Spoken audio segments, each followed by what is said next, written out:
ओम शांति। आज प्यारे मीठे बाबा के मुरली मंथन की डेट है 5 मार्च 2025। तो आज मीठे बाबा अपने बच्चों से कह रहे हैं, खुशी जैसी खुराक नहीं, तुम खुशी में चलते फिरते पैदल करते बाबा को याद करो तो पावन बन जाएंगे। तो पैदल करते अर्थात कितनी भी सेवा करो, कितने भी जिम्मेवारियां ले लो, लेकिन तो कभी थकोगे नहीं। और पैदल चल भी रहे हो ना, वॉकिंग में भी ना, तो उसमें भी तुमको एनर्जी हो, तुम्हारे वेट घट जाएगा।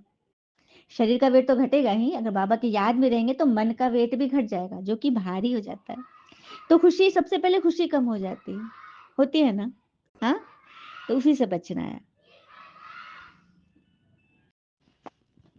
प्रश्न है, कोई भी कर्म विकर्म न बने उसकी युक्ति क्या है? हमारा कोई भी कर्म विकर्म न बने, विकार युक्त कर्म, उसकी युक्ति क्या है? उत्तर, विकर्मों से बचने का साधन है श्रीमत। बाबा की जो पहली श्रीमत है कि अपने को आत्मा समझ मुझे याद करो, इस श्रीमत पे चलो तो तुम विकर्मा जीत बन जाओगे। विकर्मों पर जीत अर्थात सारे पाप नष्ट हो जाएंगे। परमात्मा सागर में स्नान करोगे ना, ज्ञान सागर में, तो हमारे पाप मिट जाएंगे। तो विकर्मों से बचने का एकमात्र साधन है श्रीमत। और श्रीमत है ये मुरली जो आप सुन रहे हो। ठीक है, इसको सुनते रहो, और सुनते सुनते कहते हैं ना कुछ तो धारण हो ही जाएगा, होगा ना। और कहते हुए ना, खुद के साथ वक्त बिताने में मजा आने लगे तो समझ जाना क्या परिपक्व होने लगे हो। हम्म। ओम शांति। रूहानी बच्चे यहाँ भी बैठे हैं और सेंटर्स पर भी हैं। बच्चे बाबा के सम्मुख भी है, मधुबन में भी हैं, और अपने अपने घरों में, अपने अपने सेवा स्थान पर भी हैं। सभी बच्चे जानते हैं अभी पिता आए हुए हैं, ये पुरानी चीची पति दुनिया से फिर हमको घर ले जाएंगे। बाबा आई हमको पावन बनाने हैं, और आत्माओं से बात करती है।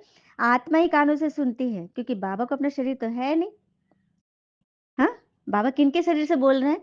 ब्रह्मा तन, लेखरा दादा, जिनके तन में स्वयं भगवान ने प्रवेश किया, उनके मुख से तो बोल रहे हैं, और उनकी कान सुन रहे हैं परमात्मा के ज्ञान।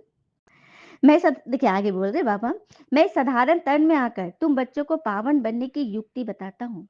साधारण तन, मनुष्य तन, वृद्ध तन, 60 वर्ष की अवस्था थी, परमात्मा आए उनके तन में, और हर कल्प आकर तुमको युक्ति बताता हूँ। चारों युग जब बीत जाता है तो हर कल्प में, क्योंकि ड्रामा नथिंग न्यू है, एज इट इज रिपीटेड। देखिए हम सब ने सुना होगा ना, कहते हैं ना, अगर भाग्य में लिखा होगा तो हो जाएगा। हम सब ने सुना है ना, ऐसे बोल हम घरों में आमतौर पे यूज करते हैं, भाग्य में लिखा होगा तो हो जाएगा। तो पता है ना सबको कि भाग्य पहले से ही लिखा हुआ होता है, पता है ना। तो भाग्य था ड्रामा, ड्रामा में जो लिखा हुआ है वो हो जाएगा। इसीलिए ड्रामा नथिंग न्यू, सब कुछ पहले से ही प्री प्लान्ड है। हम सब बस एक्टर की तरह ना एक एक स्क्रिप्ट हाथ में लेकर उसको परफॉर्म कर रहे हैं। तो फिर क्या घबराना।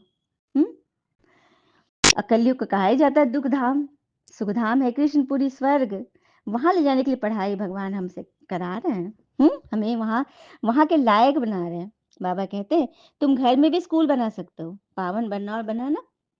हाँ, लेकिन पहले बनो, अपने आप को बनाओ। देखिए परिवार में ना आपका ज्ञान वाणी, आपके बोल, बड़े बड़े बोल नहीं चलते। क्या चलता है? आपके संस्कार, आपका व्यवहार, आपकी मीठी वाणी। परिवार में ना खास करके कैसे बोलना है पता है? बोल के लिए बाबा ने क्या श्रीमत दी है? कम बोलो, धीरे बोलो, मीठा बोलो। सत्यम वदति तो है, लेकिन विद्या विनयम ददाति, विद्या से विनय आती है। तो कौन सी विद्या? विद्या तो सारे लौकिक में तो खूब पढ़ाई, इंजीनियर, बैरिस्टर, डॉक्टर सब बन गए, लेकिन क्या उनके अंदर विनम्रता है?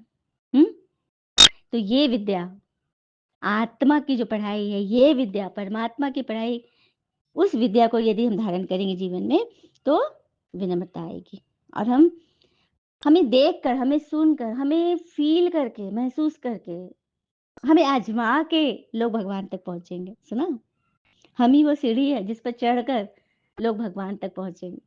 तो उसके लिए तो धर्म को पकड़ना ही होगा ना। तो कहते हैं ना, रोटी कपड़ा मकान की चिंता के साथ धर्म को भी मजबूत कीजिए। आज सभी रोटी कपड़ा मकान की चिंता में दौड़ लगा रहे हैं। होड़ है, फलाना को इतना मकान हो गया, इतना गाड़ी हो गया, मुझे उससे और चाहिए। ये होड़ चली हुई है, क्योंकि जहां धर्म कमजोर होता है ना, धर्म, और उस धर्म क्या है? धर्म है धारणा, मानवता की धारणा ही धर्म है। देवी-देवता गुणों को अपनाना ही धर्म है। क्योंकि जहाँ धर्म कमज़ोर होता है ना, संस्कार कमज़ोर हो जाते हैं, वहाँ रोटी छीन ली जाती है, कपड़े उतार दिए जाते हैं और मकान जला दिए जाते हैं।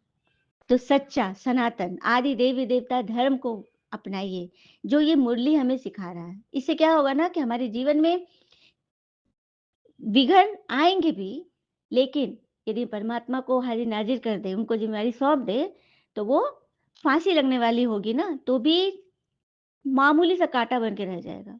लेकिन वो आएगा ज़रूर, क्योंकि हमने बिगाड़ा है ना, तो वो मेरे पास आएगा। लेकिन वो क्या बन के रह जाएगा? छोटी-सी चींटी माफ़िक, जैसे हम चुटकी काटते हैं ना, उस तरह से बस रह जाएगा। ये है इस ज्ञान में चमत्कार, जो स्वयं भगवान बता रहे हैं ना। भक्ति मार्ग में भी कहते हैं ना, हे ईश्वर इनको अच्छी बुद्धि दो, तो ये लड़ाई आदि बंद कर। आज जो जिस तरह से सब जगह हो रहा है लड़ाई का जो शोर है, तुम बच्चे जानते हो बाबा बहुत अच्छी बुद्धि अभी दे रहे हैं। और किस माध्यम से दे रहे हैं? मुरली के माध्यम से, है ना? उसी के माध्यम से तो बाबा हमें पढ़ाते हैं। बाबा कहते हैं मीठे बच्चों तुम्हारी आत्मा जो पतित बनी उनको पावन बनाना है, याद की यात्रा से। भल घूमो फिरो बाबा की याद में तुम जितना भी पैदल करके जाएँगे, तुमको शरीर भी भूल जाएगा। और गाया भी जाता है ना, खुशी जैसी कोई खुराक नहीं। मनुष्य धन कमाने की कितना दूर-दूर खुशी से जाते हैं, दुबई, अमेरिका, लंदन धन कमाने जाते हैं ना बच्चे। हुँ? तो यहाँ बैठे-बैठे मन का पहले धन कमा लो, क्योंकि धन दुरुस्त, मन दुरुस्त, तो तन दुरुस्त। और जहाँ मन और तन दोनों दुरुस्त है, तो फिर धन भी दुरुस्त है। हम बच्चों के अनुभव है। बाबा से मिले नहीं 10 दिन भी नहीं हुए कि मुझ आत्मा का टीटी टीचर एलिजिबिलिटी टेस्ट में मैंने पास कर लिया। उसके पहले मैंने कितना दिया था टेस्ट, नहीं हो रहा था। क्योंकि भगवान को मैंने अच्छे से पकड़ लिया। कहते हैं ना भगवान ने क सिखाया, मैंने क को रट पढ़ लिया, पी लिया, फिर ख पे गई। तो इसे तो मैं आप लोग को अनुभव बताती हूँ कि वो दिन और आज का दिन है, मैं पीछे मुड़कर नहीं देखी। और रोग-शोक की बात तो बताती हूँ, हड्डी-हड्डी में जॉइंट पेन थे।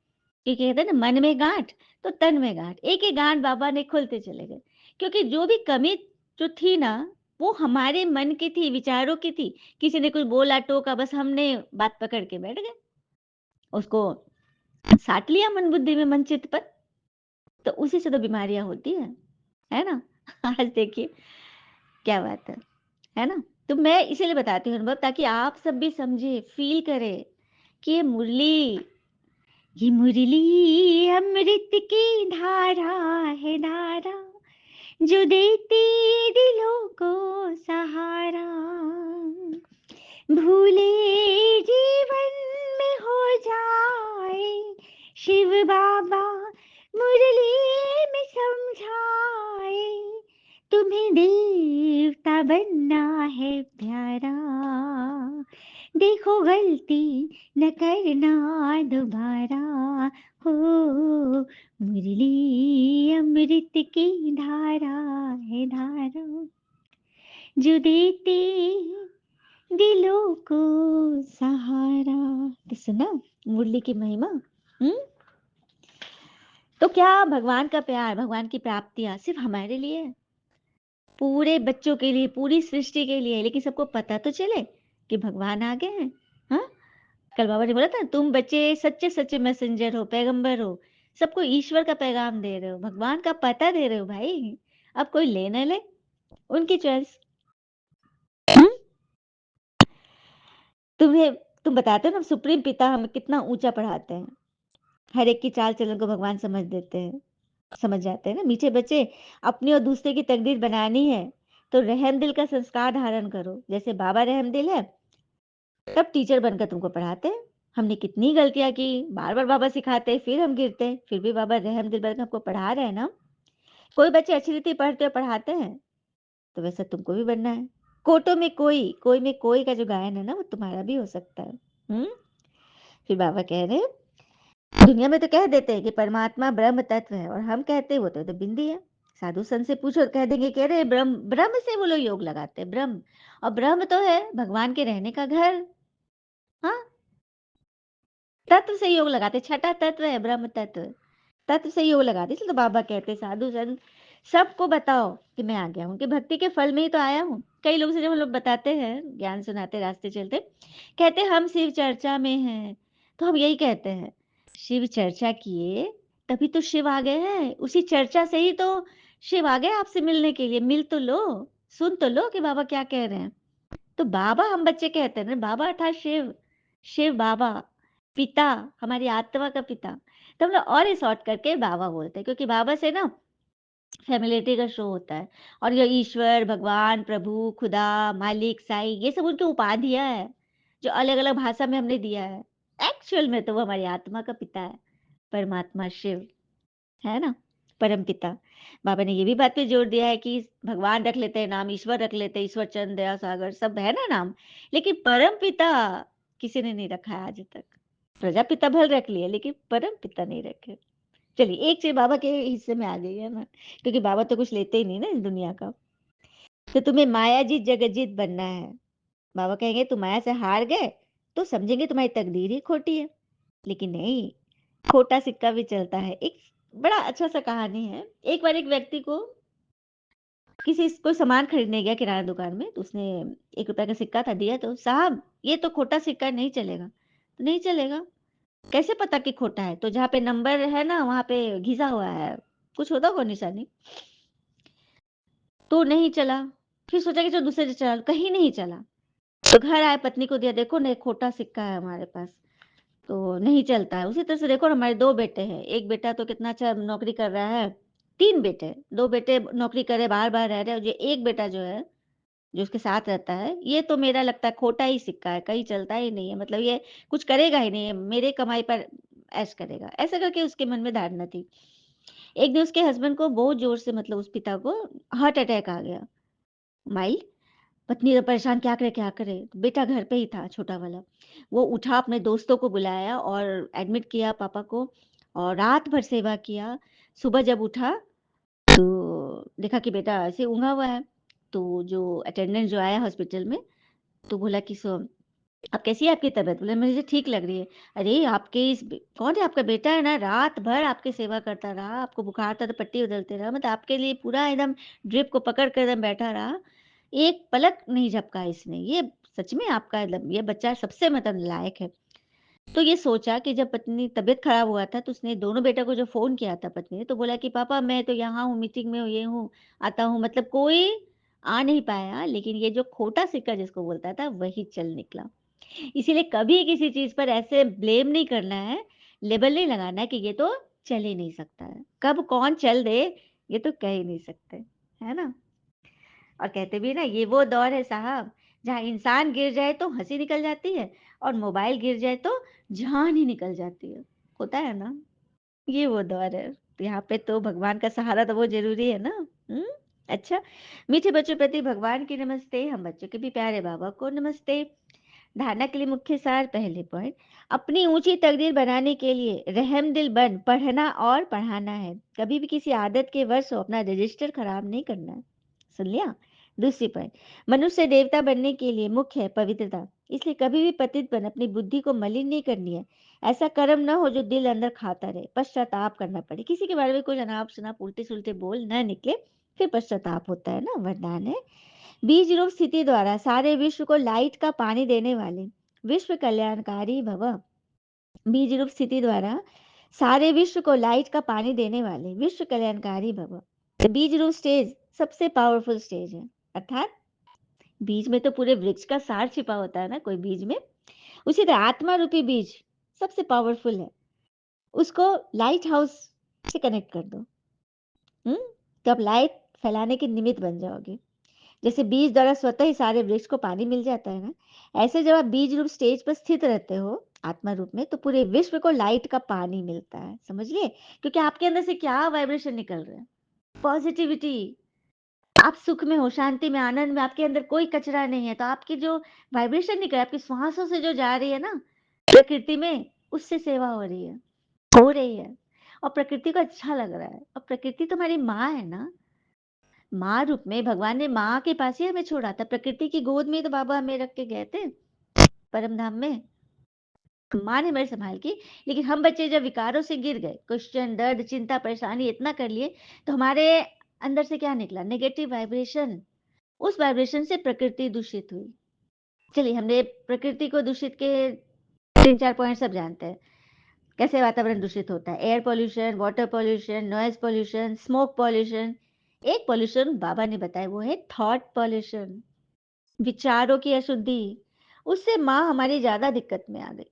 क्योंकि देखिए, कोई पड़ोस का बच्चा कोई बोल दे, कोई अगल-बगल का और कहीं का रिश्तेदार का भी बच्चा बोले, माँ को उतना खराब नहीं लगता, लेकिन अपना बच्चा बोल दे, जिसके लिए वो जान-प्राण दी है, जिसके लिए वो एकदम सेवा में निमित्त है, वो अगर कह दे, तो कितना दर्द होता है ना? इसीलिए प्रकृति को हम बच्चे के नेगेटिव वाइब्रेशन से ज़्यादा कष्ट होता है।